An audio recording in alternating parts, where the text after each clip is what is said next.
ফেব্রুয়ারি নির্বাচনে বাধা দেওয়ার চেষ্টা হলে রুখে দেওয়ার হুঁশিয়ারি বিএনপির। ভোটে অংশ নিয়ে জনপ্রিয়তা যাচাইয়ের আহ্বান।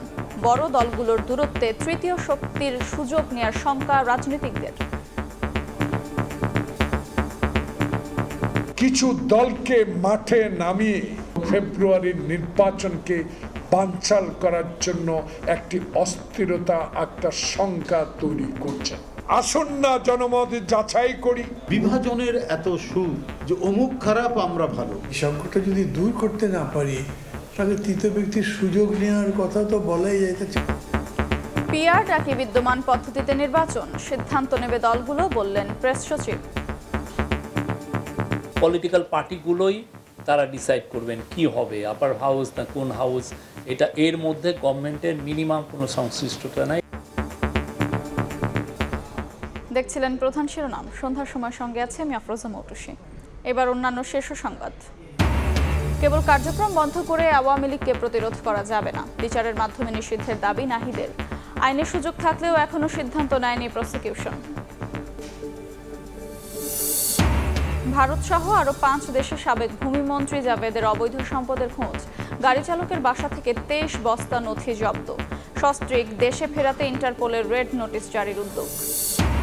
রাজশাহী বিশ্ববিদ্যালয়ের সিন্ডিকেট সভায় পোষ্যকোটা স্থগিত। প্রতিবাদে কাল কমপ্লিট শাটডাউন কর্মসূচি। কর্মকর্তা কর্মচারী শিক্ষকদের। লাঞ্ছনার ঘটনা তদন্তে কমিটি। এবং ডেঙ্গুর ভয়ঙ্কর রূপ।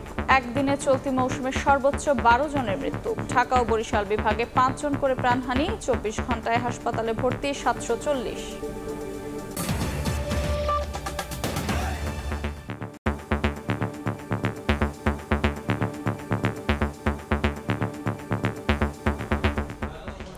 ফেব্রুয়ারির নির্বাচনে কেউ বাধা দেওয়ার চেষ্টা করলে তাদেরকে রুখে দেওয়ার হুঁশিয়ারি দিয়েছেন বিএনপি নেতারা। ছাত্র সংসদ নির্বাচনের জয়ে বিভোর না থেকে সংসদ ভোটে অংশ নিয়ে জনপ্রিয়তা যাচাইয়ের আহ্বান তাদের। ঐক্য বিনষ্ট হলে এর দায় নিতে হবে বলেও সতর্ক করেন তারা। আরও বলেন, জাতীয়তাবাদী চেতনায় উজ্জীবিত হয়ে সংগঠিত হয়েছে জুলাই গণঅভ্যুত্থান। ডাকসু ও জাকসু নির্বাচনের পর থেকেই এসব নির্বাচন জাতীয় নির্বাচনে কতটুকু প্রভাব ফেলবে তা নিয়ে রাজনৈতিক মহলে চলছে নানা আলোচনা। রোববার জাতীয় প্রেস ক্লাবে এক আলোচনা সভায় বক্তব্য রাখেন বিএনপি চেয়ারপারসনের উপদেষ্টা জয়নুল আবেদিন ফারুক। ছাত্র সংসদ নির্বাচনের ফলাফল নিয়ে বিভোর না থেকে জাতীয় নির্বাচনে অংশ নিয়ে জনপ্রিয়তা যাচাইয়ের আহ্বান জানান তিনি। বলেন, পিআরের দাবিতে যেসব দল মাঠে নেমে জাতীয় নির্বাচনকে শঙ্কায় ফেলতে চায় তাদের রুখে দিতে হবে। কিছু দলকে মাঠে নামিয়ে ফেব্রুয়ারির নির্বাচনকে বানচাল করার জন্য একটি অস্থিরতা, একটা শঙ্কা তৈরি করছে। জাকসু আর রাকসু জাতীয় নির্বাচনেও প্রতিফলন ঘটবে। যদি তাই হয়, এসব পদ্ধতির কথা ভুলে গিয়ে আসুন না জনমত যাচাই করি। এদিকে জাতীয় প্রেস ক্লাবে 7 নভেম্বর প্রজন্ম আয়োজিত আলোচনা সভায় বক্তব্য রাখেন বিএনপির সিনিয়র যুগ্ম মহাসচিব রুহুল কবির রিজভী আহমেদ। বলেন, ছাত্র সংসদের প্রতিনিধি নির্বাচিত হয়ে কেউ কেউ অনধিকার চর্চা করছেন। সব দলে অপরাধী থাকলেও বিএনপির বিরুদ্ধেই বেশি প্রোপাগান্ডা হচ্ছে। বিভাজনের এত সুর যে অমুক খারাপ আমরা ভালো, আমরা দেখি যে খুব কায়দা করে নানাভাবে একটা বয়ান তৈরি করে বিএনপির বিরুদ্ধে ব্যবহার করা হচ্ছে। একই অনুষ্ঠানে প্রধান অতিথির বক্তব্য রাখেন বিএনপির স্থায়ী কমিটির সদস্য ডক্টর আব্দুল মঈন খান। ফেসিবাদী সরকারের উগ্র আচরণে স্বৈরতন্ত্র কায়েম হয়েছিল বলে মন্তব্য করে তিনি বলেন, জাতীয়তাবাদী চেতনায় উজ্জীবিত হয়েই সংগঠিত হয়েছে জুলাই গণঅভ্যুত্থান। ছাত্র জনতার গণ অভ্যুত্থান ঘটেছে বাংলাদেশি জাতীয়তাবাদের মূলমন্ত্রেই। সেই গণ অভ্যুত্থানে তারেক রহমান নেপথ্যের একজন কুশীলব। ফেসিবাদের পুনরুত্থান ঠেকাতে জাতীয়তাবাদী আদর্শে উজ্জীবিত হয়ে সবাইকে ঐক্যবদ্ধ হওয়ার আহ্বান জানান বিএনপি নেতারা। শাকির আহমেদ, সময় সংবাদ, ঢাকা। বড় দলগুলোর দূরত্বে তৃতীয় শক্তির সুযোগ নেয়ার পথ তৈরি হওয়ার আশঙ্কা করছেন খোদ রাজনীতিকরাই। তাই জুলাই সনদ বাস্তবায়ন পদ্ধতি সহ বিএনপি জামায়াতের বিভাজন নিরসনের উদ্যোগ নিয়েছে এনসিপি, গণ অধিকার সহ 9টি দল।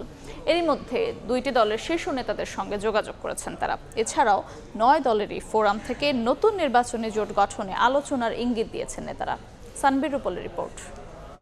লোয়ার হাউস এবং আপার হাউস প্রস্তাবিত 2 হাউসেই আমরা চক্রান্তকারীরা আবার বাংলাদেশের গণতন্ত্রকে হত্যা করবার ষড়যন্ত্র করছে। একদিকে নির্বাচনী ডামাডোল, অন্যদিকে নির্বাচনের পদ্ধতি ও জুলাই সনদ বাস্তবায়ন নিয়ে দলগুলোর বিপরীতমুখী অবস্থানে উত্তপ্ত রাজনীতির মাঠ। জুলাই সনদ বাস্তবায়ন পদ্ধতি নিয়ে ঐক্যমত্য কমিশনের তৃতীয় বৈঠকও ফলশূন্য।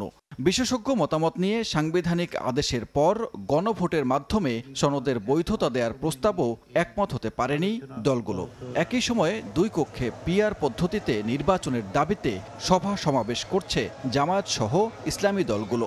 সব মিলিয়ে নির্বাচন সামনে রেখে এক গোলক ধাঁধার চক্করে দেশের রাজনৈতিক পরিস্থিতি। একভাবে তো সংকট একটা তৈরি হয়েই আছে। এই সংকটটা যদি দূর করতে না পারি তাহলে তৃতীয় ব্যক্তির সুযোগ নেওয়ার কথা তো বলাই যায়। তার চেয়ে বড় কথা, তখন থার্ড পার্টি ছাড়া আমরা ফার্স্ট পার্টি সেকেন্ড পার্টি না পারলে তো থার্ড পার্টি আসবেই। জানি না কতদূর পারবো, কিন্তু ছাড়তে তো হবে। সবাই যদি বলে আমি কিছুই ছাড়বো না, তাহলে তো হতে পারে না। এ অবস্থায় ঐক্যমত্য কমিশনের সহসভাপতির পরামর্শে বিএনপি জামায়াতের সঙ্গে আলোচনার উদ্যোগ নিয়েছে 9টি দল। নেতারা বিএনপি জামায়াতের শীর্ষ নেতাদের সঙ্গে যোগাযোগও শুরু করেছেন। দোনোটা প্রসেস ফলো করা যায় কিনা আমরা আশাবাদী যে নেক্সট ঐক্যমত্য কমিশনের মিটিংয়ের আগেই আমরা একটা কনসেনসাসে পৌঁছাতে পারবো। বিএনপি কেন্দ্রিক এক ধরনের বলয় আছে, জামায়াত ইসলাম এবং ইসলামী দলগুলো এক ধরনের বলয় তৈরি করেছে। আমরা মনে করছি যে যারা মধ্যমপন্থী, যারা গণতান্ত্রিক, যারা বাংলাদেশপন্থী যে সকল দল আছে তাদের সাথে আমাদের যোগাযোগটা বাড়ানো দরকার। তো তারই অংশ হিসেবে কিন্তু আমরা বিভিন্ন দলের সাথে কথাবার্তা বলছি এবং সংস্কার প্রশ্ন এক জায়গায় আসার চেষ্টা করছি। আলোচনা করেছি এবং আমরা ওখানে 3-4 জনকে দায়িত্ব দিয়েছি যে আমরা বিএনপির সাথে বসবো, জামাতের সাথে বসবো এবং আমরা দেশের বৃহত্তর স্বার্থে আমরা কিভাবে এই ডিস্টেন্স কমিয়ে আমরা একটা জায়গায় আসতে পারি। এর বাইরেও এই দলগুলো একসঙ্গে কোনো নির্বাচনে জোট করতে যাচ্ছে কিনা এমন প্রশ্নে সম্ভাবনা উড়িয়ে দেননি নেতারা। গণ অধিকার পরিষদ আসলে এককভাবেই জোট করবে নাকি অন্য কোনো দলের সাথে মিলেই জোট হবে, এটাই মুহূর্তে আমরা আসলে ফিক্সড পজিশনে এখনো যাই নাই। একসাথে একীভূতকরণ হবে কিনা, নাকি জোট হবে, নাকি অ্যালায়েন্স হবে, মোর্চা হবে, এটা আমরা আরও কিছুদিন গেলে বুঝতে পারবো। এক টেবিলে আলোচনার এই উদ্যোগ রাজনীতিতে ইতিবাচক শিষ্টাচারের বহিঃপ্রকাশ বলে মনে করছেন নেতারা। আগামীতে এই ধারা অব্যাহত থাকলে জনগণের জন্য সুফল মিলবে বলে মত তাদের। সংস্কারের কার্যক্রমে সানবীর রূপল, সময় সংবাদ, ঢাকা। আগামী নির্বাচনকে কেউ প্রশ্নবিদ্ধ করতে পারবে না বলে জানিয়েছেন প্রধান উপদেষ্টার প্রেস সচিব শফিকুল আলম।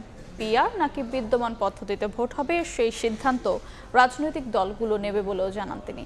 রাজধানীতে এক জরিপ প্রকাশ অনুষ্ঠানে তিনি কথা বলেন। জরিপে দেখা যায় 56% মানুষ পিআর সম্পর্কে জানেন না। জনগণ যদি পিআর মানে তো আপনাদেরকেও মানতে হবে। আগামী জাতীয় সংসদ নির্বাচন কোন পদ্ধতিতে হবে তা নিয়ে সরগরম রাজনীতির মাঠ। পিআর পদ্ধতির দাবিতে কর্মসূচি পালন করছে বাংলাদেশ জামায়াত ইসলাম সহ বেশ কয়েকটি ইসলামী দল। বিএনপির অবস্থান ঠিক তার উল্টো মেরুতে। বিশ্লেষকরা পক্ষে বিপক্ষে দিচ্ছেন নানা মত। রাজনৈতিক এমন ডামাডোলের মধ্যে গবেষণা সংস্থা ইনোভেশন পিআর নিয়ে নিজেদের করা একটি জরিপের ফলাফল প্রকাশ করল। রোববার রাজধানীর কারওয়ান বাজারে এক অনুষ্ঠানে সংস্থাটি জানায় পিআর সম্পর্কে জানেন না 56% মানুষ। সংখ্যানুপাতিক পদ্ধতির পক্ষে 21.8% মানুষ আর পিআরের বিপক্ষে 22.2% মানুষ। তাদের এই জরিপে অংশ নেন 10,413 জন নাগরিক। লোয়ার হাউসের পিআর পদ্ধতি ইমিডিয়েটলি যে একেবারেই কাজ করবে না সেটার কিন্তু একটা কনক্লুশন আমরা এই জরিপ থেকে ড্র করতেই পারি। জরিপ কখনোই আপনাকে সঠিক পিকচারটা সবসময় নাও দিতে পারে। অনুষ্ঠানে অংশ নিয়ে প্রধান উপদেষ্টার প্রেস সচিব বলেন, এই জরিপে ভোট নিয়ে মানুষের উৎসাহ উদ্দীপনার বহিঃপ্রকাশ ঘটেছে। কিন্তু স্বৈরাচারু ইলেকশনটা ভালো হবে। 95% ভোট দিতে চাচ্ছে। এটা জনগণই ডিসাইড করবেন এবং পলিটিক্যাল পার্টিগুলোই তারা ডিসাইড করবেন কি হবে, আপার হাউস না কোন হাউস। প্রেস সচিব বলেন, ইতিহাসের সেরা নির্বাচনের জন্য প্রস্তুত অন্তর্বর্তী সরকার। নাজমুস সালেহী, সময় সংবাদ, ঢাকা। শুধু ব্যক্তি শেখ হাসিনার নয়, রাজনৈতিক অপরাধের দায়ে বিচারিক প্রক্রিয়ায় আওয়ামী লীগকে নিষিদ্ধের দাবি জানিয়েছেন জুলাই গণ অভ্যুত্থানের অন্যতম সংগঠক নাহিদ ইসলাম। দুপুরে নাহিদকে শেখ হাসিনার পক্ষে রাষ্ট্র নিযুক্ত আইনজীবীর জেরা শেষে তিনি আরও বলেন, কার্যক্রম নিষিদ্ধ করে আওয়ামী লীগকে প্রতিরোধ করা যাবে না। এ ব্যাপারে চিফ প্রসিকিউটর জানান, আইনের সুযোগ থাকলেও আওয়ামী লীগের বিচারের বিষয়ে এখনও সিদ্ধান্ত হয়নি। শেষ হইয়াও হইল না শেষ। প্রসিকিউশন থেকে বলা হচ্ছিল জুলাই গণঅভ্যুত্থানের অন্যতম সংগঠক নাহিদ ইসলামী হবেন শেখ হাসিনার মামলার শেষ সাক্ষী, কিন্তু রোববার জানা যায় এ মামলায় আরও 2 জনের সাক্ষ্য নেওয়া হবে। এদিন শেখ হাসিনার পক্ষে রাষ্ট্রনিযুক্ত আইনজীবী 1 ঘণ্টা জেরা করেন নাহিদ ইসলামকে। পরে সাংবাদিকদের প্রশ্নের জবাবে এনসিপির এই শীর্ষ নেতা বলেন, জুলাই গণঅভ্যুত্থান ছিল স্বতঃস্ফূর্ত। এটা জনগণের পক্ষ থেকে বৈধ ছিল, জনগণের অভ্যুত্থান হিসেবে জুলাই আগস্ট অভ্যুত্থান সংগঠিত হয়েছিল। এখানে কোনো দেশি বিদেশি শক্তি বা কোনো শক্তির কোনো ধরনের ইন্ধন বা কোনো কিছুই ছিল না। নাহিদ ইসলাম আরও বলেন, শুধু ব্যক্তি শেখ হাসিনা নয়, রাজনৈতিক অপরাধের দায়ে আওয়ামী লীগের বিচার করতে হবে। সাময়িক কার্যক্রম নিষিদ্ধ করে আওয়ামী লীগকে ঠেকানো যাবে না উল্লেখ করে বিচারিক প্রক্রিয়ায় দলটিকে নিষিদ্ধের দাবিও জানান তিনি। আওয়ামী লীগের এখন যে রাজনৈতিক কার্যক্রম অস্থায়ীভাবে নিষিদ্ধ করা হয়েছে, এটা কোনো স্থায়ী সমাধান না। আওয়ামী লীগকে বিচারের আওতায় এনেই এর রাজনৈতিক এবং আইনগতভাবে এর সমাধান করতে হবে। চিফ প্রসিকিউটর বলছেন, আইনে বিচারের সুযোগ থাকলেও এখনও সে সিদ্ধান্ত হয়নি। আওয়ামী লীগ তার সহযোগী সংগঠন হিসেবে যুবলীগ, ছাত্রলীগ, স্বেচ্ছাসেবক লীগ, 14 দল, তাদের সম্পৃক্ততার অকাট্য প্রমাণ কিন্তু আদালতে আসছে। সুতরাং এই সিদ্ধান্ত নেবার সুযোগ আছে। এদিন শেখ হাসিনা সহ 3 জনের বিরুদ্ধে সাক্ষ্য দেন জুলাই আন্দোলনের আরেকজন সমন্বয়ক আলী আহসান জুনায়েদ।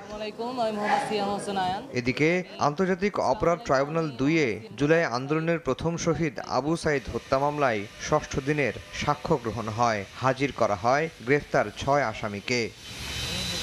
আফজাল হোসেন, সময় সংবাদ, ঢাকা। জাতিসংঘ সাধারণ পরিষদের অধিবেশনে যোগ দিতে রাতে যুক্তরাষ্ট্র যাচ্ছেন প্রধান উপদেষ্টা doctor Mohammad Yunus.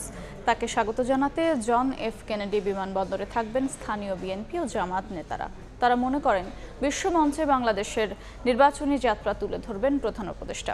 New York থেকে হাসানুজ্জামান সাকির রিপোর্ট। বিশ্ব নেতাদের সবচেয়ে বড় আসর, এবার জাতিসংঘের ৮০তম বার্ষিকী উদযাপিত হচ্ছে। আর এবারের সাধারণ পরিষদের অধিবেশনে যোগ দিচ্ছেন ১৪০টিরও বেশি দেশের রাষ্ট্র ও সরকার প্রধান। যুক্তরাষ্ট্রে স্থানীয় সময় সোমবার থেকে শুরু হচ্ছে জাতিসংঘ সাধারণ পরিষদের উচ্চ পর্যায়ের বৈঠক। এতে যোগ দিতে ওই দিন বিকেলে নিউ ইয়র্ক পৌঁছাবেন অন্তর্বর্তী সরকারের প্রধান উপদেষ্টা ডক্টর মোহাম্মদ ইউনূস। এবারের সফরে প্রথমবারের মতো ক্ষমতার বাইরে থাকা রাজনৈতিক দলের নেতারাও সফর সঙ্গী হচ্ছেন সরকার প্রধানের। বিএনপি নেতা মির্জা ফখরুল ইসলাম আলমগীর ও হুমায়ুন কবির, জামাতে ইসলামীর সৈয়দ আবদুল্লাহ মোহাম্মদ তাহের এবং এনসিপির আক্তার হোসেন, এই 4 নেতা আছেন সরকারি প্রতিনিধি দলে। প্রধান উপদেষ্টার সফরসঙ্গী হয়ে রাজনৈতিক নেতাদের আগমনকে কেন্দ্র করে পাল্টে গেছে দৃশ্যপট। এ নিয়ে উচ্ছ্বসিত যুক্তরাষ্ট্রের বিএনপি নেতারা। তারা বলছেন, নির্বাচন ও সংস্কার নিয়ে কিছু বিতর্ক থাকলেও বাংলাদেশ যে নির্বাচনমুখী, উন্নয়ন সহযোগীদের সেই বার্তা দিতে চায় অন্তর্বর্তী সরকার। আমরা চাই দ্রুত সময়ে নির্বাচন হোক, মানুষের যে ভোটের অধিকার সেটা ফিরে পায়। সফরসূচি অনুযায়ী ২৬ সেপ্টেম্বর জাতিসংঘ সাধারণ পরিষদে বাংলায় ভাষণ দেবেন প্রধান উপদেষ্টা। ২৭ সেপ্টেম্বর অভিবাসী বাংলাদেশিদের সংবর্ধনা ও ৩০ তারিখ রোহিঙ্গা বিষয়ক বিশেষ অধিবেশনে যোগ দেয়া ছাড়াও বিভিন্ন দেশের রাষ্ট্র ও সরকার প্রধানের সঙ্গে বৈঠক করবেন ডক্টর মোহাম্মদ ইউনূস। হাসানুজ্জামান সাকি, সময় সংবাদ, জাতিসংঘ সদর দপ্তর, নিউ ইয়র্ক, যুক্তরাষ্ট্র। যুক্তরাজ্য সহ বিভিন্ন দেশে প্রায় ৬০০ বাড়ির পর এবার সাবেক ভূমিমন্ত্রী সাইফুজ্জামান চৌধুরী জাবেদের ভারত সহ আরও ৫ দেশে নতুন সম্পদের খোঁজ পেয়েছে দুদক। শনিবার রাতভর জাবেদের স্ত্রীর গাড়ি চালক ইলিয়াস তালুকদারের চট্টগ্রামের বাড়ি ও আশেপাশে অভিযান চালিয়ে ২৩ বস্তা নথি জব্দ করা হয়। আর স্ত্রী সহ জাবেদকে দেশে ফেরাতে ইন্টারপোলের দ্বারস্থ হচ্ছে দুদক। চট্টগ্রামের কর্ণফুলী থানার শিকলবাহা ইউনিয়নের একটি বাড়ি থেকে সাইফুজ্জামান চৌধুরী জাবেদের সম্পদের ২৩ বস্তা নথি জব্দ করেছে দুদক। তার ঘনিষ্ঠ সহযোগী উৎপল ও আব্দুল আজিজের রিমান্ডে দেওয়া তথ্যের ভিত্তিতে চালানো হয় এই অভিযান। জাবেদের স্ত্রী রুকমিলা জামানের গাড়ি চালক ইলিয়াস তালুকদারের বাড়ি ও আশপাশ থেকে এসব নথি জব্দ করা হয়।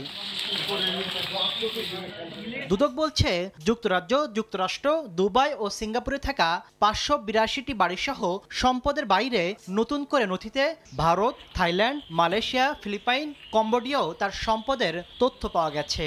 এছাড়া অন্যান্য নথিপত্র যাচাই বাছাই শেষে পরবর্তী পদক্ষেপ নেওয়া হবে বলে জানিয়েছেন সংস্থাটির মহাপরিচালক। জনাব সাইফুজ্জামান চৌধুরী কর্তৃক বিদেশে মুদ্রা পাচার তথা মানি লন্ডারিংয়ের তথ্য প্রমাণ, দেশে বিদেশে ক্রয়কৃত বাড়ির মালিকানা, ভাড়ার আয়, মেনটেন্যান্স ব্যয় সহ বিভিন্ন তথ্য ডকুমেন্ট রয়েছে মর্মে দেখা যায়। এই সকল ডকুমেন্টস পর্যালোচনা করতে সময়ের প্রয়োজন। এর মাঝে বিদেশে থাকা জাবেদ ও তার স্ত্রী রুকমিলা জামানকে দেশে ফেরাতে ইন্টারপোলের দ্বারস্থ হচ্ছে দুদক। রেড নোটিশ জারি করতে চট্টগ্রাম আদালত থেকে মিলেছে অনুমতি। তদন্তকারী কর্মকর্তার আবেদনের প্রেক্ষিতে 21/9/2025 খ্রিস্টাব্দ তারিখে বিজ্ঞ আদালত রেড নোটিশ জারির নিমিত্তে অনুমোদন প্রদান করেছে। এছাড়া 120 কোটি টাকার ঘুষ নেওয়ার অভিযোগে সাবেক ভূমিমন্ত্রী সাইফুজ্জামান চৌধুরী জাবেদ সহ 20 জনের বিরুদ্ধে 3টি মামলার অনুমোদন দিয়েছে কমিশন। দুদক ইতিমধ্যে এই বিষয়ে আইনগত ব্যবস্থা নিয়েছে। তাসলিম তৌহিদ, সময় সংবাদ, ঢাকা। সন্ধ্যার সময় আরো থাকছে।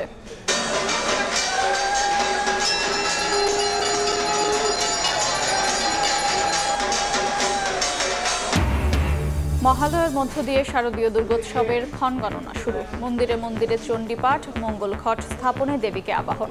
28 সেপ্টেম্বর থেকে মূল আনুষ্ঠানিকতা শুরু।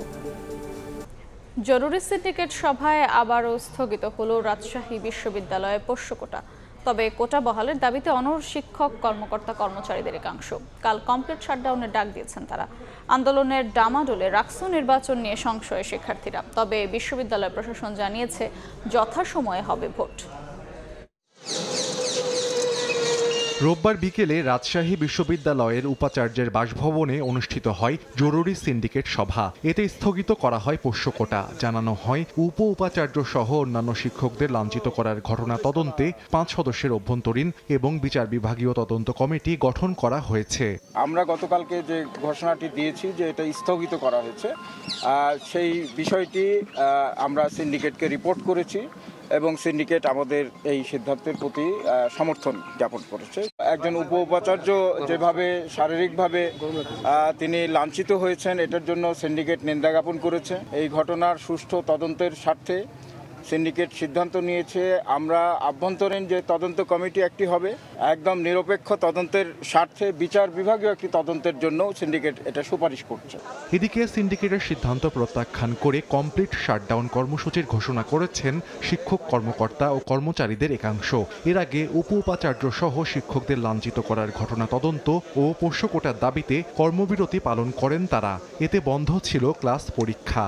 রাজশাহী বিশ্ববিদ্যালয় যদি হতো তাহলে এটা আমরা মানলে না, বিশ্ববিদ্যালয় যদি হচ্ছে এটা হবে, কিন্তু অতীতে আছে, অন্য প্রতিষ্ঠানও আছে, এর জন্য আমাদের কোনো ইয়ে নাই, এটা অবশ্যই পাওয়া উচিত। আন্দোলনের ডামাডোলে রোববার ক্যাম্পাসে দেখা যায়নি রাকসু নির্বাচনের প্রচারণা। পোষ্য কোঠা যেটা কবর দেওয়া হয়ে গেছিল, ওটা কবর থেকে তুলে নিয়ে আসছিল প্রশাসন, তো ওই কোঠাও কি কবরেই থাকবে, ওটা যেন আর উঠতে না পারে। এটার জন্য যা করা দরকার আমরা স্টুডেন্টরা তাই করবো। পোষ্য কোটার মতো একটা মীমাংসিত ইস্যুকে সামনে টেনেই আনা হয়েছে মূলত নির্বাচনকে বানচাল করার জন্য। এদিকে নির্বাচন কমিশন জানিয়েছে যথাসময়ে রাকসু নির্বাচন আয়োজনের লক্ষ্যে চলছে প্রস্তুতি। 25 তারিখের নির্ধারিত তারিখ ঠিক করা আছে, সেটাকে নিয়েই আমরা অগ্রসর হচ্ছি এবং আপনারা জানেন যে আমাদের সকল কর্মকাণ্ড শেষ পর্যায়ে প্রায় আমরা সব গুছিয়ে এনেছি। চলতি বছরের 2 জানুয়ারি শিক্ষার্থীদের টানা আন্দোলনে বাতিল হয় পোষ্য কোটা। এরপর শিক্ষক, কর্মকর্তা, কর্মচারীদের আন্দোলনে গত বৃহস্পতিবার আবার বহাল হয় কোটা। তবে আবার স্থগিত হলো আন্দোলনের মুখে।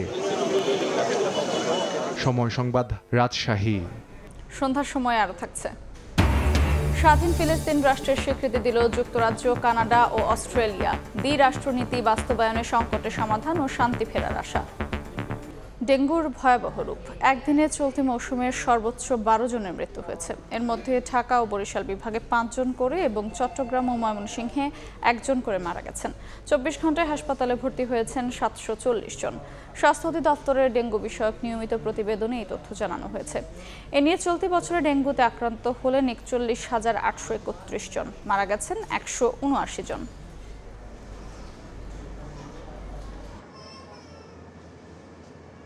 মহালয়ার আনুষ্ঠানিকতার মধ্য দিয়ে শুরু হলো দুর্গাপূজার ক্ষণগণনা। পিতৃপক্ষের অবসান এবং দেবী পক্ষের আবির্ভাবের মধ্য দিয়ে বাজল সনাতন ধর্মাবলম্বীদের সবচেয়ে বড় ধর্মীয় উৎসবের সূচনা ধ্বনি। সনাতন ধর্মের শাস্ত্রমতে এই দিনেই মর্তলোকে আসেন দুর্গতি নাশিনী। ঢাকেশ্বরী জাতীয় মন্দিরে আয়োজন করা হয় বিশেষ চণ্ডীপাঠ ও পূজা অর্চনা। 28 সেপ্টেম্বর থেকে শুরু হবে দুর্গাপূজার মূল আনুষ্ঠানিকতা।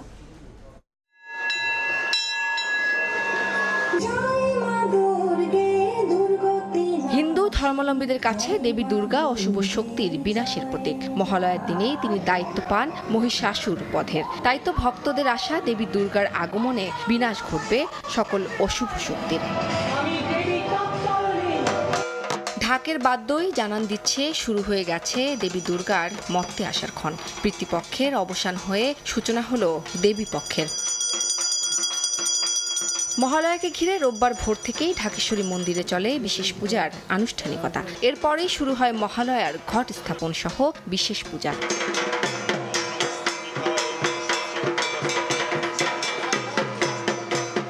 তর্পণ প্রভাতের আলোয় দেবী দুর্গার আবির্ভাবেই তো মহালয়া। শারদ প্রভাতে তাই ভক্তের আরাধনা।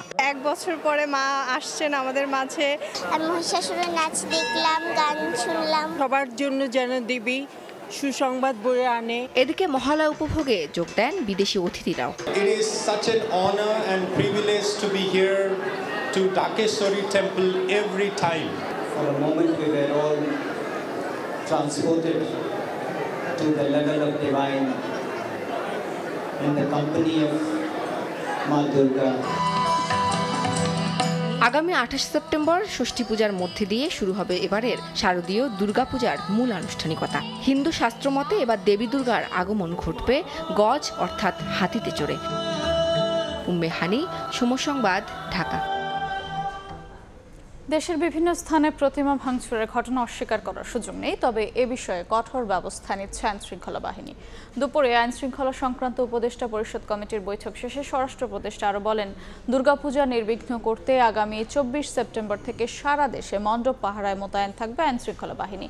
এ সময় জাতীয় নির্বাচন ও উৎসব মুখর হবে বলে আশা জানান উপদেষ্টা। মিয়ানমার থেকে মাদকের প্রবেশ ও দেশ থেকে সার পাচার বন্ধে আইনশৃঙ্খলা বাহিনী আরও কঠোর হচ্ছে বলেও জানান তিনি।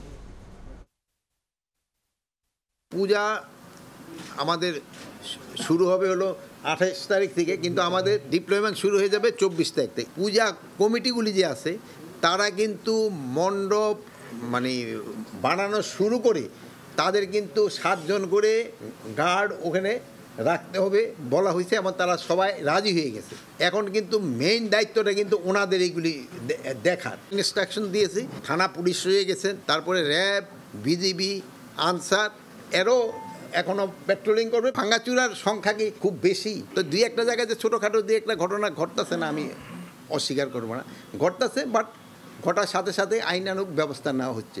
ফিলিস্তিনকে স্বাধীন রাষ্ট্র হিসেবে স্বীকৃতি দিল যুক্তরাজ্য, কানাডা ও অস্ট্রেলিয়া।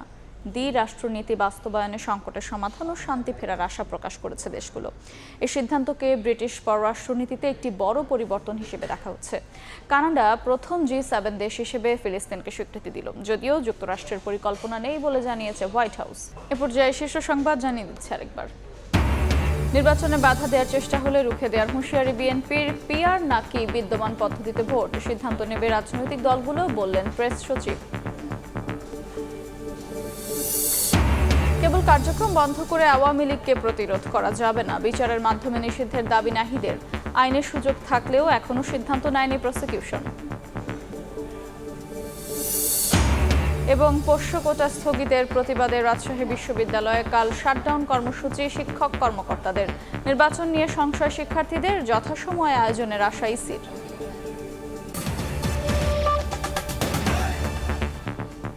এ ছিল সন্ধ্যার সময়। এরপর জনপদের সময় নিয়ে যুক্ত হবেন সহকর্মী গোলাম রাফি। মিতু, আপনাকে ধন্যবাদ। জনপদের সময় নিয়ে ফিরছি কিছুক্ষণ পর, সঙ্গেই থাকুন সময়ের।